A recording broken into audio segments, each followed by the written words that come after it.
Hey guys, welcome back to the channel where I share videos about sewing, pattern drafting and everything fashion. Today I'm going to be sharing with you guys how to draft and stitch this beautiful reversible Pinafore Peplum jacket. If this seems like what you're interested in, you might want to hit that subscribe button, and if you're new to the channel, you're welcome to subscribe if you haven't already done so. So let's just dive in.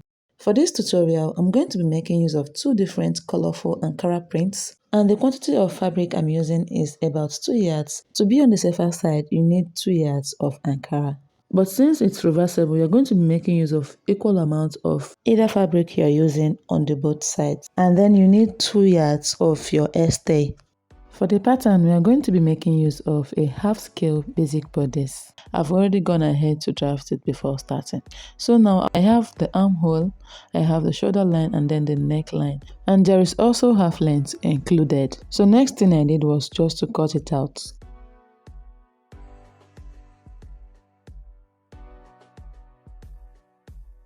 After I was done cutting it out, the next thing I did was just to come at the shoulder line. I'll be coming inwards by 1 inch. If you want, you can just use your normal shoulder line. Then at the waistline, I'm going to be making use of my waist circumference divided by 8. Waist circumference divided by 8, what I got is 4 inches. So I will just go ahead and connect the line this way.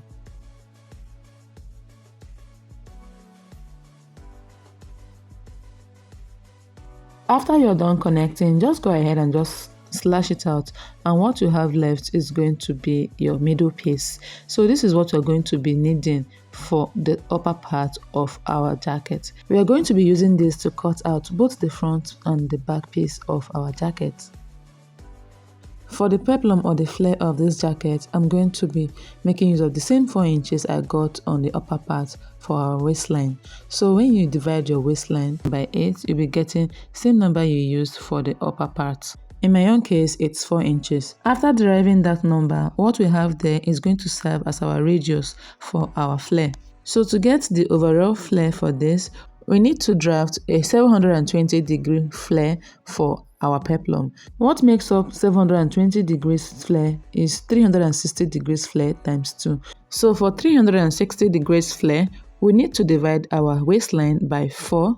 For example, 32 divided by 4 will give us 8. So for 360 degrees flare, which is one piece, we'll be using 8 inches for our radius. But when you're using this, just be rest assured that your peplum is not going to be full. I mean very full. So to get the 720 degrees flare, which is what we want to achieve in this tutorial, go ahead and divide your waist circumference by 8 instead. For example, 32 divided by 8 will give us half of what we got for 360 degrees flare, which is 4. So for me to get my 720 degrees flare, I'll be cutting out 2 pieces of 360 degrees flare to make up for the 720 degrees flare. So these here are 2 different degrees of circle flare. One is very full and the other is just full a little bit. So we are going to be drafting it out immediately. So here I got a pattern paper that's wide enough to cut out my pattern. Go ahead and fold your pattern paper twice, just like this, to get 4 folds. First you fold it this way, then you fold it the other way once again. So now we're going to be imputing our radius, which is the 4 inches mark we got for our 720 degrees flare. So just go ahead and place your tape rule this way to get a rough estimate of the 4 inches. So I'm going to be adding additional half inch for the joining allowance, which makes it 4.5 inches. So I made a point there. From there, I'm going to be taking the measurement of what I have. I got 2.5 inches, and that will be the measurement I'll take all the way around to get the perfect curve. You need to make a point here and then rotate your tape rule as you go to the other side of the pattern paper, just like this.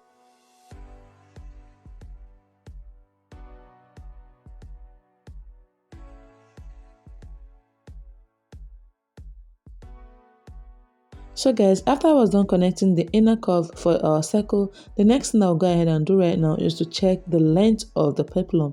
So I'll go ahead and measure 7 inches here plus extra 1 inch sewing allowance, making it up to a total of 8 inch. So I'm going to be taking 8 inches all the way around, just like I did for the inner circle. So I'll be getting 8 inches for the outer circle.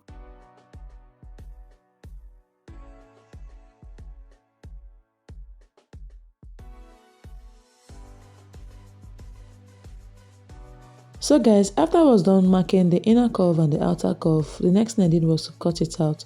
So this is what I got after I was done drafting. We are going to be needing 2 of these to achieve our 720 degrees peplum.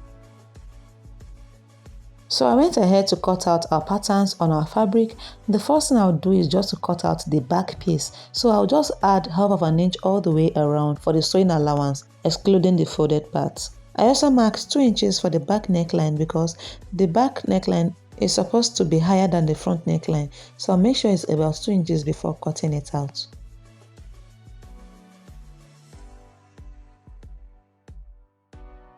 After I was done cutting the back, I went ahead to fold my fabric once again to accommodate what I need for the front. I'll go ahead and just add half of an inch all the way around, including the shoulder line, then also at the waistline. And in the middle, I'll go ahead and split it into 2 because the front of the jacket is open.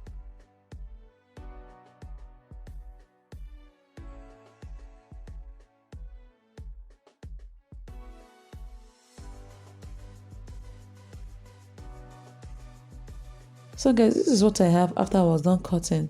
So this is the back piece. I'll go ahead and identify the wrong side from the right side, and also I'll be doing the same thing on the other fabric.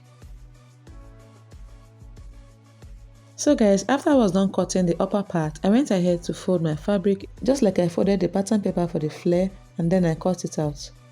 Remember I said I'll be cutting out 2 pieces each for this peplum, so I'll be doing the same thing on the opposite part of the fabric as well. This is what I have after I was done cutting out all the patterns. This is what they look like. And these are my peplums. I have 2 for each fabric. The only thing left to do is to attach my hairstay to all of these patterns, including the upper part. So guys, after I was done ironing my hairstay on the wrong side of my patterns, the next thing I'll do is just to go ahead and start stitching them up.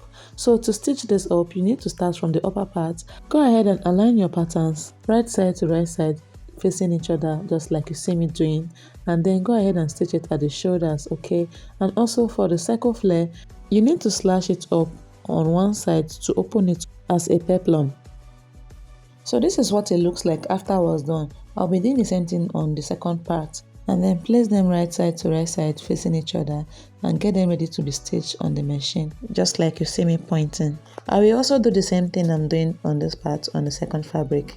So guys, after I was done joining it at the shoulders, I went ahead to place both fabrics right side to right side facing each other, and then I lay them flat on the machine and stitch this part, which is the outer seams, just like you see me pointing, and then I went ahead to stitch the inseam all the way around by 0.5 inches. And after I was done stitching, I trimmed out the excesses. This is what it looks like on the other side. The only places I didn't stitch was here, like this part, and then this part. Since they are open, I'm going to turn it inside out from there.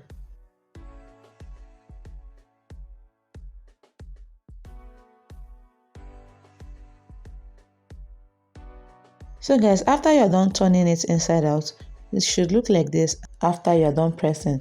So make sure that you press it in such a way that the green part stays on the green side and the colorful part stays on the colorful side. This is what it looks like after I was done pressing it. I have also gone ahead to cut out a long strip of fabric with hairstay to serve as the band. So I have about 2 inches for the band, and the length is twice the circumference of my waistline, because after stitching it we need to have something left to tie it around the waist.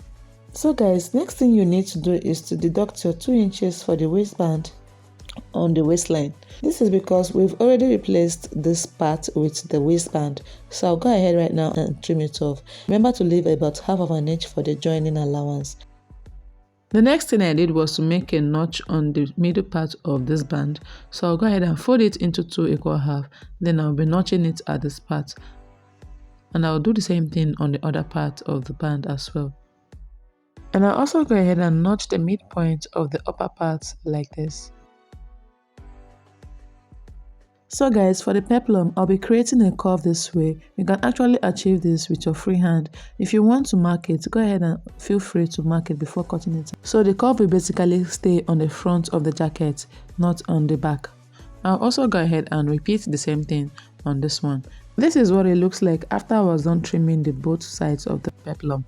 So now I'll go ahead and arrange it this way and then run a stitch all the way around, just like you see me pointing. And this is what it looks like after I was done stitching it. So I went ahead to attach my hemming gum before stitching this all around. So my hemming gum is going to help secure it in place after ironing. So I'll go ahead right now and then notch it all around the outer seam to give it flexibility.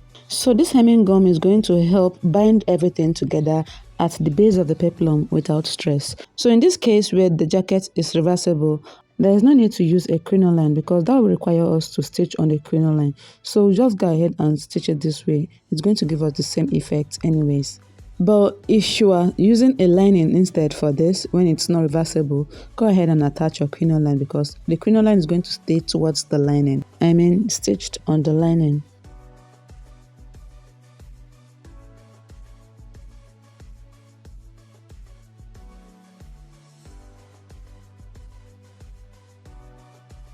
So guys, this is what it looks like after I was done pressing it thoroughly. Just as you can see, the colorful print is staying on the colorful side without interference on the green part, and the green part is also staying on its side. So I went ahead to notch everything up in the middle and then get ready to attach my band. I placed my band that has stay on the green part, which is also the same thing as the band. Then I went ahead to secure it with my pins before stitching. This part is very difficult and stubborn to handle because the band is straight and the peplum is curved, so you need to have a lot of patience to achieve this. I attached the second one and then I went ahead to stitch it in place. After I was done stitching, I closed it up at the ends before ironing in the remaining sewing allowance. So what I folded inwards was 1/2 inch on both sides of the band because I want to give it a neat finishing. So now it's time to fix the upper part of the jacket. As you can see, I lay it down perfectly with the right sides facing each other. I'll go ahead and insert the upper part inwards, just like dipping it in here with the notch point meeting each other. And what I need to insert is just 1/2 inch. So go ahead and just place it inwards gradually and then pin it up to secure it in place before stitching.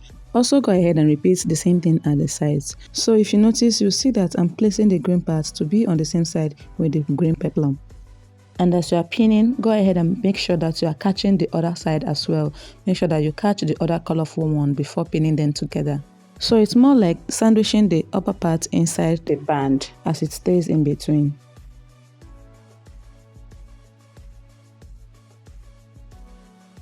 After you're done inserting the back piece, go ahead and repeat the same thing for the front. You just have to bring it over this way and align it perfectly before inserting it. So just go ahead and arrange everything together.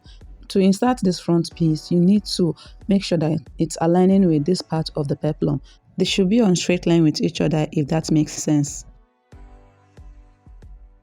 So after you're done aligning them together, go ahead and secure it in place with your pin. And also repeat the same thing on the rest of the jacket. So guys, this is how it should look like after you're done inserting everything. Next thing you need to do is just to go ahead and stitch it. So I'll do the same thing on the other side before closing it.